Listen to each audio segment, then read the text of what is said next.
हे महाविकास आघाडीच्या काळात आदरणीय देवेंद्र फडणवीस साहेब असो ते आम्हाला सगळ्या जणांना मुख्यमंत्री उद्धव ठाकरे असताना हे जे कपट कारस्थान केलं, आता जे काही बोंबलत आहेत की सत्तेचा गैरवापर, खऱ्या अर्थाने सत्तेचा गैरवापर काय असतो आणि प्रत्येक विरोधी पक्षाच्या नेत्याला देवेंद्र फडणवीस साहेब सकट खोट्या गुन्हा टाकून त्यांना जेलमध्ये कसं टाकायचं, हे एक कलमी कार्यक्रम. एका बाजूला करोनाच्या काळात आपल्या महाराष्ट्र अधोगतीकडे जात असताना आणि नियोजन शून्य कारभार म्हणजे उद्धव ठाकरेचा कारभार, आणि दुसऱ्या बाजूला आपल्या सगळ्या राजकीय प्रतिस्पर्धींना विरोधकांना जेलमध्ये टाकण्याचं काम हे जे काय उद्धव ठाकरेचं सरकार करत होतं त्याचा खरा बुरखा फाडण्याचं काम झालेलं आहे. साहेब, अजित पवार आणि सुप्रिया सुळे यांची एकत्रित पत्रकार परिषद झाली. त्यामध्ये राष्ट्रवादी काँग्रेस आणि शरद पवार गट पुण्यासाठी हमीपत्र देणार जाहीरनाम्याचं प्रकाशन विरोधकांवर आरोप करताना पुणे मेट्रो आणि सिटी बस पुणेकरांसाठी मोफत होणार असल्याचं जाहीर केलंय. आता शेवटी तो त्यांच्या संयुक्त पत्रकार परिषदेचे ते मुद्दे आहेत आणि ते संयुक्त पद्धतीने पुणे महापालिका लढवत आहेत, म्हणून त्यांनी एकत्र येऊन जाहीरनामा जाहीर केलेला आहे. त्याच्यामध्ये वेगळं काय. 2 दिवसापूर्वी शाळा बचाव असं एक आंदोलन जिल्हाधिकारी कार्यालय करणार आहे. त्या संदर्भात तुम्ही तिथे भेट दिली होती आणि त्या संदर्भात दादा भुसे यांची देखील तुम्ही त्यांना असं पत्र लिहिलंय. एकंदरीत बघता 215 ज्या हायस्कूल आहेत माध्यमिकच्या, त्यातल्या 92 हायस्कूल आहेत त्या कुठेतरी बंद होण्याच्या परिस्थितीमध्ये आहेत. ती नेमकी परिस्थिती अशी त्या बंद होऊ नये आणि कोकणासाठी निकष तुम्ही वेगळे लावा, हा माझं आग्रह आहे.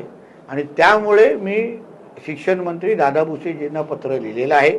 माझा प्रामाणिक प्रयत्न राहील की आज आपल्या सिंधुदुर्ग जिल्ह्यामध्ये जिथे साक्षरतेचे प्रमाण आपलं फार चांगलं आहे, त्याचबरोबर आपल्या गावागावामध्ये असलेल्या शाळा त्या कुठल्याही परिस्थितीमध्ये बंद होता कामा नये.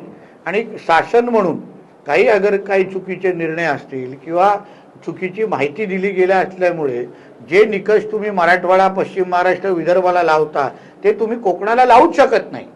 आणि त्याचमुळे त्याचा पाठपुरावा म्हणून मी एक पत्र लिहिलेलं आहे आणि याही पुढे बैठका शासन दरबारी होणार आहे. साहेब, एक शेवटचा प्रश्न आहे. आज मुंबईमध्ये तुमची BDD चाळला आज 6 वाजता सभा होती. माझ्या 12 ठिकाणी सभा आहे.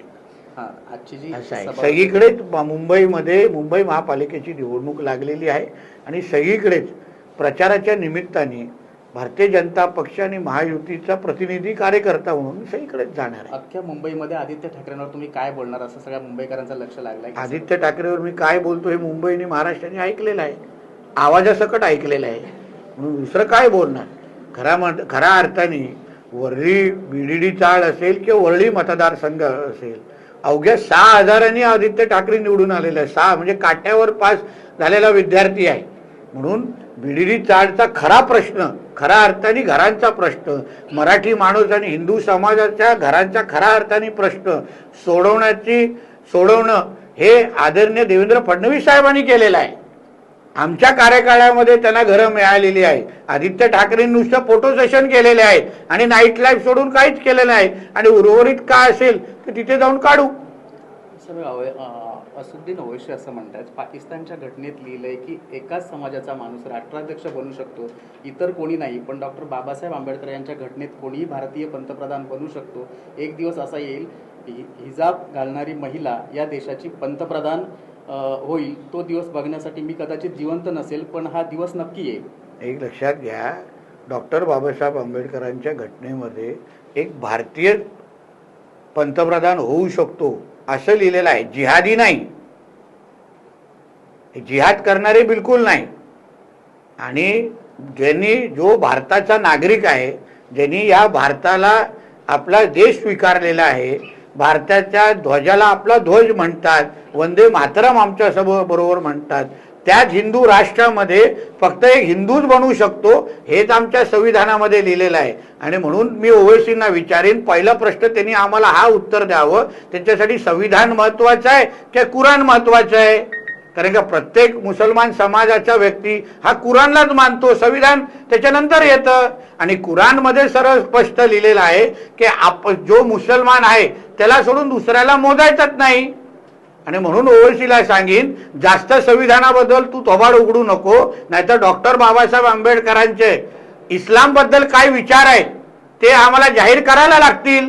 आणि मग तोंड दाखवण्यासाठी पण जागा राहणार नाही, मग पाकिस्तानमध्ये बसलेल्या अब्बाकडे जायला लागेल, नाहीतर तिकीट आम्ही काढून देऊ. आणि म्हणून स्वप्न बघत राहा, देशाचा पंतप्रधान महाराष्ट्र आणि प्रत्येक पदावर हा हिंदू समाजाचाच व्यक्ती बसेल, बाकी कुठलाही जिहादी बसणार नाही. सर, शिवसृष्टी संदर्भात तुम्ही बैठक घेतली, तर प्रत्यक्ष शिवसृष्टीचं काम किंवा शिवसृष्टी केव्हा उभारली? आता शिवसृष्टीसाठी 90 कोटी एवढी निधीची तरतूद झालेली आहे. ते कुठली कुठली कामं होणार, कशी होणार, या सगळ्याची माहिती दिलेली आहे. जमीन मालकाला किती मोबदला द्यायचं या संदर्भात सगळ्या गोष्टीची प्रक्रिया सुरू आहे.